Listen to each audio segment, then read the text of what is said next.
Assalamualaikum warahmatullahi wabarakatuh. Apa kabar anak-anakku sekalian? Semoga selalu dalam keadaan sehat walafiat. Perkenalkan, nama saya Nurdianti Astri Dewi atau biasa dipanggil Bu Dewi. Nah, untuk 1 tahun ke depan, saya akan mengampu mata pelajaran Al-Quran Hadis di kelas 11 IPA 1.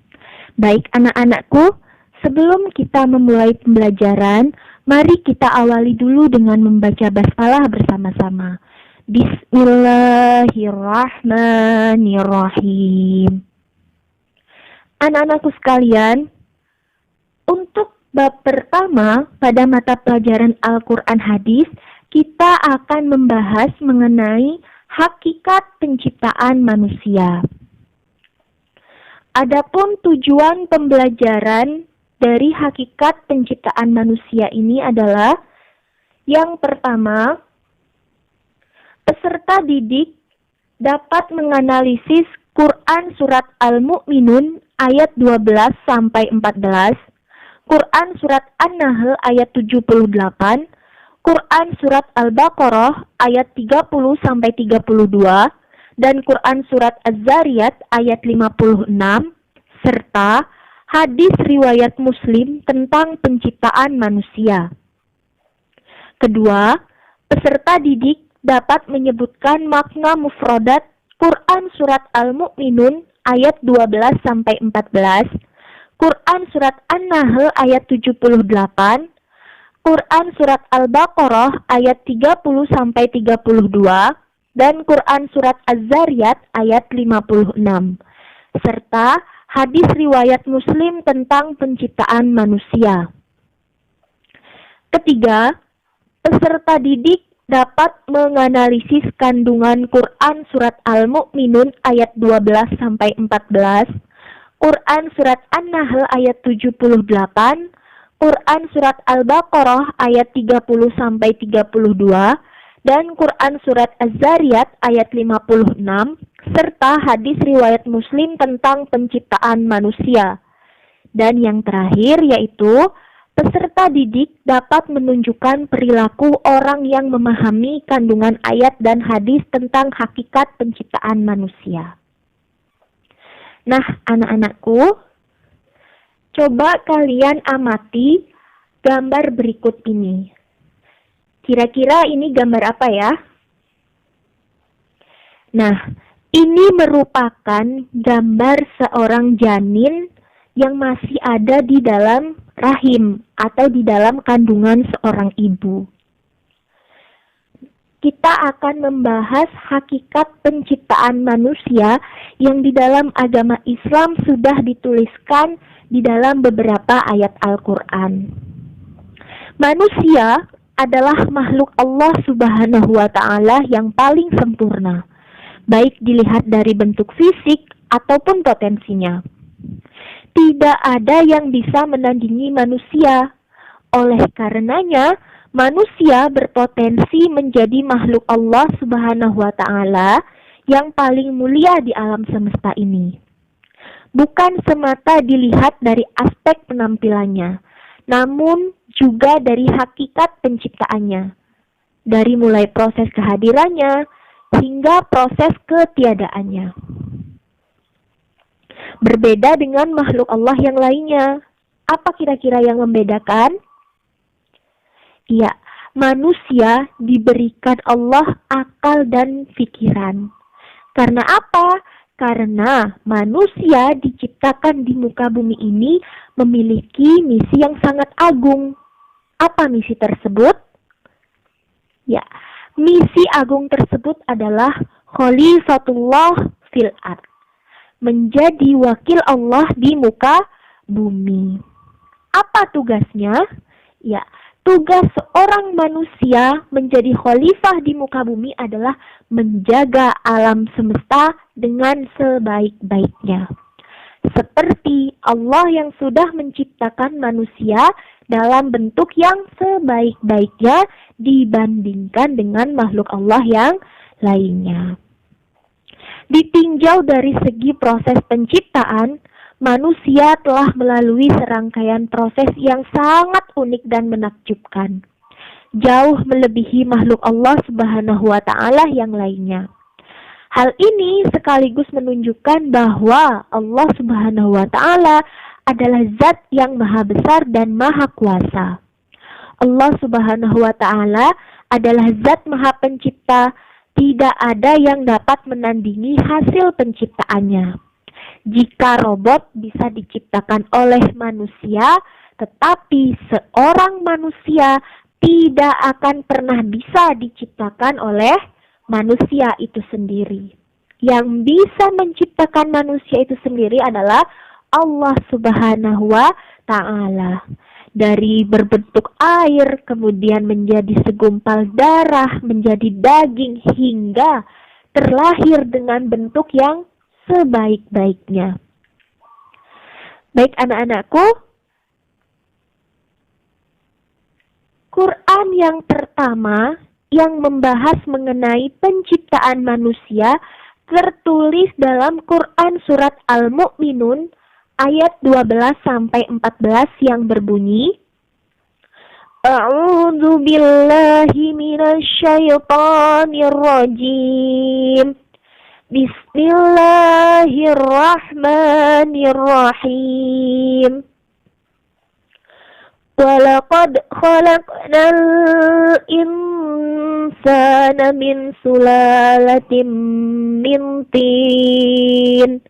Tsumma ja'alnahu nutfatan fi qararin makin. Tsumma khalaqnal nutfata 'alaqatan fa khalaqnal 'alaqata mudghah.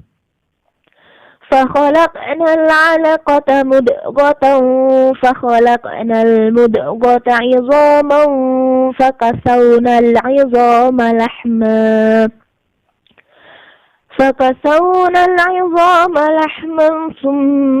أنشأناه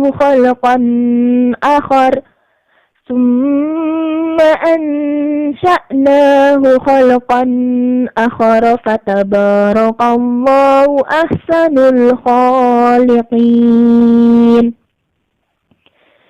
Yang artinya, dan sungguh kami telah menciptakan manusia dari saripati yang berasal dari tanah. Kemudian kami menjadikannya air mani yang disimpan dalam tempat yang kokoh, yaitu rahim. Kemudian air mani itu kami jadikan sesuatu yang melekat. Lalu sesuatu yang melekat itu kami jadikan segumpal daging, dan segumpal daging itu kami jadikan tulang belulang. Lalu tulang belulang itu kami bungkus dengan daging. Kemudian kami menjadikannya makhluk yang berbentuk lain. Maha suci Allah, pencipta yang paling baik. Quran surat Al-Mu'minun ayat 12-14. Nah, anak-anakku, Quran surat Al-Mu'minun ini mengajarkan kita tentang proses penciptaan manusia yang sangat unik. Proses penciptaan manusia diuraikan mulai unsur pertamanya, proses pertumbuhannya di dalam rahim, kemudian menjadi makhluk yang sempurna, dan siap lahir menjadi seorang anak manusia. Sebuah rangkaian proses yang sekaligus menunjukkan keharusan adanya kerjasama yang baik antara kedua orang tua. Masya Allah. Nah, pada ayat ke-12 dijelaskan bahwa manusia diciptakan dari saripati yang berasal dari tanah. Selanjutnya, pada ayat ke-13, dengan kekuasaan Allah Subhanahu wa Ta'ala, saripati yang berasal dari tanah tersebut dijadikan menjadi nutfah atau air mani. Nah, istilah biologi air mani itu dikenal dengan sperma. Dan air mani kaum perempuan disebut sebagai sel telur atau ovum. Nah, ketika bertemu dalam proses pembuahan, keduanya berada dan tersimpan dalam tempat yang sangat kokoh, yaitu rahim seorang ibu atau seorang perempuan. Selanjutnya, pada ayat ke-14 dijelaskan bahwa ketika telah berada di dalam rahim seorang ibu dalam waktu tertentu, biasanya dalam kurun waktu 40 hari, nutfah tersebut berkembang menjadi alaqah atau menjadi segumpal darah. Nah, kemudian dalam kurun waktu tertentu pula, yaitu 40 hari lagi, alaqah tersebut berubah menjadi mudghah, yaitu segumpal daging. Lalu selama kurun waktu tertentu, 40 hari lagi, nah mudghah tersebut berubah menjadi tulang belulang yang terbungkus daging. Dan akhirnya tumbuh dan berkembang menjadi anak manusia, sebagaimana telah disebutkan juga di dalam ayat Quran Surat Al-Mu'minun ayat 12 sampai dengan ayat ke-14. Untuk lebih jelasnya, Ibu punya salah satu video yang menggambarkan tentang proses penciptaan manusia dari berbentuk air sampai menyerupai seorang manusia yang sangat sempurna. Nah, kita simak videonya berikut ini.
Rasulullah Shallallahu Alaihi Wasallam menjelaskan dalam sebuah hadis berikut ini. Hadatsana Abu Bakr bin Abi Saibah, hadatsana Abu Muawiyah, wa Waqi' wa hadatsana Muhammad bin Abdullah bin Numair al-Mahdani. Wa lafzu lahu hadatsana Abi wa Abu Muawiyah wa Waqi' qalu hadatsana al-A'mash an Zaid bin Wahb an Abdullah qala hadatsana Rasulullah sallallahu alaihi wasallam wa huwa shadiqul masduq inna ahdakum yujma'u khalquhu fi batni ummihi 40 yawm thumma yakunu fi dhalika 'alaqatan misla dhalik thumma yakunu fi dhalika mudghatan misla dhalik thumma yursalul malku fayanfukhu fihi ar-ruh wa yu'maru bi 40 kalimat بكتب رزقه وأجله وعمله وسقي أو سعيد فوالذي لا إله غيره إن أحدكم ليعمل بعمل أهل الجنة حتى ما يكون بينه وبينها إلا ذراع فيسبق عليه الكتاب فيعمل بعمل أهل النار فيدخلها وإن أحدكم ليعمل بعمل أهل النار حتى ما يكون بينه وبينها إلا ذراع فيسبق عليه الكتاب فيعمل بعمل أهل الجنة فيدخلها. Yang artinya telah disampaikan kepada kami oleh Abu Bakar bin Abi Saibah dari Abu Muawiyah dan Waqi' dari Muhammad bin Abdullah dari Numair al-Hamdani dari ayahnya juga dari Abu Muawiyah dan Waqi' dari A'mash dari Zaid bin Wahab dari Abdullah bin Mas'ud radhiyallahu anhu bahwasanya ia berkata Rasulullah Shallallahu Alaihi Wasallam yang dialah orang yang jujur dan terpercaya pernah berkata kepada kami, sesungguhnya setiap kalian dikumpulkan penciptaannya dalam rahim ibunya selama 40 hari, berupa nutfah atau sperma, kemudian menjadi alaqah atau segumpal darah, selama waktu itu juga kemudian menjadi mudghah atau segumpal daging, selama waktu itu pula kemudian Allah mengutus malaikat untuk meniupkan ruh kepadanya dan mencatat 4 perkara yang telah ditentukan, yaitu rezekinya, ajal, amal perbuatan, dan sengsara atau bahagianya. Maka demi Allah yang tiada Tuhan selainnya, sesungguhnya ada seorang di antara kalian beramal dengan amalan penghuni surga, sehingga tidak ada jarak antara dirinya dengan surga kecuali sehasta saja. Namun ketetapan Allah mendahuluinya, sehingga ia beramal dengan amalan ahli neraka, maka ia pun masuk neraka. Dan sesungguhnya ada seseorang di antara kalian beramal dengan amalan penghuni neraka, sehingga tidak ada jarak antara dirinya dengan neraka, kecuali sehasta saja. Namun ketetapan Allah mendahuluinya, sehingga ia beramal dengan amalan ahli surga, maka ia pun masuk surga. Hadis riwayat Bukhari Muslim. Nah, itulah merupakan ayat Al-Quran dan juga hadis yang membahas tentang penciptaan manusia dari saripati tanah, kemudian menjadi segumpal daging, segumpal darah dulu, kemudian menjadi segumpal daging, dan hingga akhirnya terlahir menjadi seorang manusia. Namun sebelum manusia itu terlahir, Allah sudah memerintahkan kepada malaikatnya, sebelum malaikat itu meniupkan ruh ke dalam janin tersebut, di situ Allah sudah menggariskan 4 hal, yaitu tentang rezekinya, tentang ajalnya, tentang amal perbuatan, dan tentang sengsara atau bahagianya. Kita sebagai manusia tidak ada yang bisa kita sombongkan. Karena apa? Karena semua yang kita lakukan di muka bumi ini hanyalah sebagai titipan dari Allah yang harus kita. Mungkin cukup sekian pembahasan kita pada pagi hari ini. Kita lanjutkan pada pertemuan minggu depan. Semoga apa yang kita pelajari pada pertemuan kali ini dapat bermanfaat buat kita semua. Saya ucapkan terima kasih dan saya akhiri. Wassalamualaikum warahmatullahi wabarakatuh.